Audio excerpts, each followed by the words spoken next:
Gibran fenomenal. Bicara tentang Gibran Rakebuming Raka. Memang jika dilihat dari kategori usia, Gibran adalah wakil kaum muda dalam politik elektoral. Tapi lebih dari sekedar pembahasan tentang individu, saya ingin menempatkan Gibran sebagai peristiwa dan fenomena yang wajib dibaca dengan seksama. Dalam perspektif fenomena, Gibran adalah gambaran masyarakat independen atau masyarakat post-ideologi dalam politik praktis Indonesia. Istilah ini saya maksudkan bagi umumnya masyarakat Indonesia yang sama-sama memiliki komitmen kebangsaan. Namun mereka enggan terlibat pada dendam polemik ideologi masa lalu. Selain itu, mereka adalah masyarakat yang tidak memiliki fanatisme berlebih pada organisasi agama, sekte-sekte politik, serta mereka dapat lepas dari feodalisme ketokohan. Namun nyatanya, masyarakat yang digolongkan sebagai masyarakat post-ideologi ini secara kuantitas kini menempati jumlah mayoritas.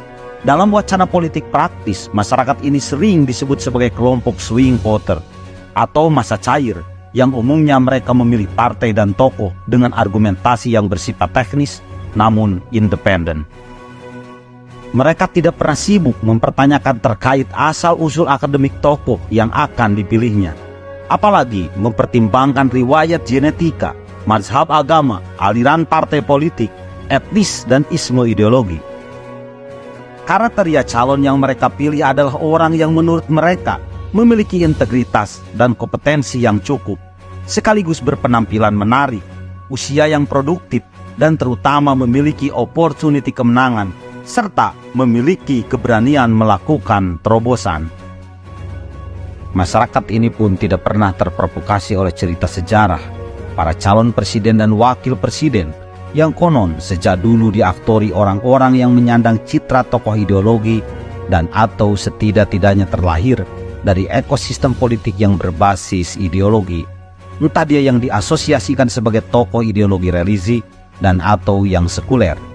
Namun kini dengan munculnya Gibran fenomenal, bisa disebut peristiwa nyata dari eksisnya kaum post ideologis itu yang hidup di zaman pasca ideologi konservatif, yang ciri-ciri kepemimpinannya senantiasa berfokus pada perubahan teknis, semisal wajib inovatif, modern sesuai tuntunan zaman, menguntungkan, mudah, memiliki pelayanan yang cepat tanggap, terbuka dan tak terkecuali estetik atau tampil keren.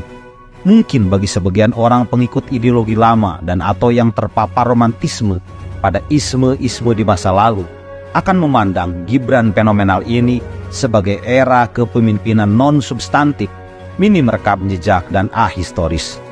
Khususnya para ekstremis penganut ideologi lama itu kerap kali menilai orang lain yang berbeda adalah musuhnya. Karena rasa antipati, mereka lupa dengan ciri-ciri azali manusia. Jika setiap manusia pasti dibekali akal dan rasa dari Sang Pencipta, namun karena diliputi fanatisme dan eksklusivisme, baik yang terjadi di dalam ataupun di luar negeri, mereka acap kali mengira bahwa individu yang berada di luar penganut ideologinya seolah manusia yang jahat. Padahal jika menilik hukum fitrah terlampau mustahil jika ada seorang pemimpin manusia, apapun latar belakangnya, memiliki cita-cita ingin gagal dan bangkrut dalam memimpin orang-orang di bawahnya. Kembali pada perspektif fenomena, sesungguhnya Gibran adalah produk zaman, yang suka atau tidak suka, disengaja atau tidak disengaja, pada akhirnya akan tetap hadir sebagai bagian yang tak terpisahkan dalam interaksi sosial politik bangsa. Sebenarnya secara historis, mereka yang dikategorikan masyarakat independen itu, embrionya sudah lama dulu lahir di berbagai negara. Bukankah sejak dulu kala, banyak bangsa yang memilih calon pemimpinnya adalah orang-orang yang berada di garis berbeda dengan tradisi klasik para pendahulunya. Karena itu, istilah terobosan pun hadir sebagai akselerasi perjalanan peradaban manusia. Sekalipun di waktu kelahirannya selalu saja diiringi oleh sikap underestimate dari banyak orang, khususnya para elit lama. Tak terkecuali Gibran fenomena. Padahal meskipun disebut terobosan, Gibran fenomena sama sekali bukanlah jalan kekerasan. Di belakangnya ada dorongan hukum alam yang disebut arus tuntutan zaman. Selain berpotensi menjadikannya sebagai pemenang, Gibran fenomenal pun berpotensi jadi pemicu munculnya arah baru perjalanan negara dan bangsa di masa depan. Penting saya tegaskan bahwa yang saya maksud dalam pembahasan ini bukan Gibran sebagai individu yang kini menjadi calon wakil presiden, tapi Gibran sebagai peristiwa politik, juga simbol dari pikiran, gaya dan budaya masyarakat post ideologi Indonesia. Masyarakat yang bukan hanya secara kuantitas lebih besar jumlahnya dibanding anggota partai manapun, tapi juga masyarakat yang bebas aktif dan tidak memiliki keberpihakan politik secara permanen. Yang padahal kelompok masyarakat ini biasanya hanya dijadikan bahan rebutan kelompok politik dan tokoh ormas ketika waktu menjelang pemilu, karena sekali lagi dengan satu alasan, jumlah mereka adalah penentu. Dan tahukah kita bahwa masyarakat bebas aktif, independen, juga non-partisan itu dominan diisi oleh generasi muda Indonesia. Mereka yang umumnya lebih suka berinteraksi dengan teknologi, aktif mengerjakan hal-hal yang nyata, sikapnya independen, juga anti kerumitan atas nama administrasi ataupun birokrasi. Budaya kaum muda yang substantif, inovatif dan stylish itu, menurut saya hakikatnya adalah bentuk perlawanan alamiah terhadap tradisi lama yang diktator, formalitas, lamban dan berbelit-belit.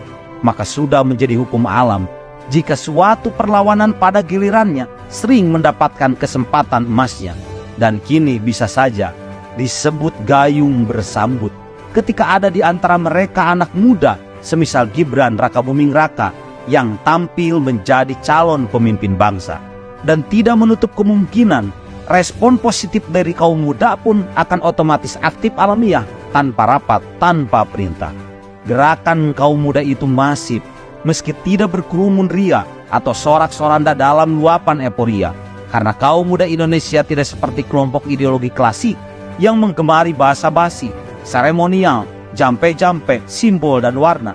Mereka bukan buih yang hanya ada di permukaan. Sekalipun di antara mereka lebih banyak silent voter, namun jika mereka solid, volume dan energinya cukup dahsyat untuk memberi legitimasi bagi kemenangan.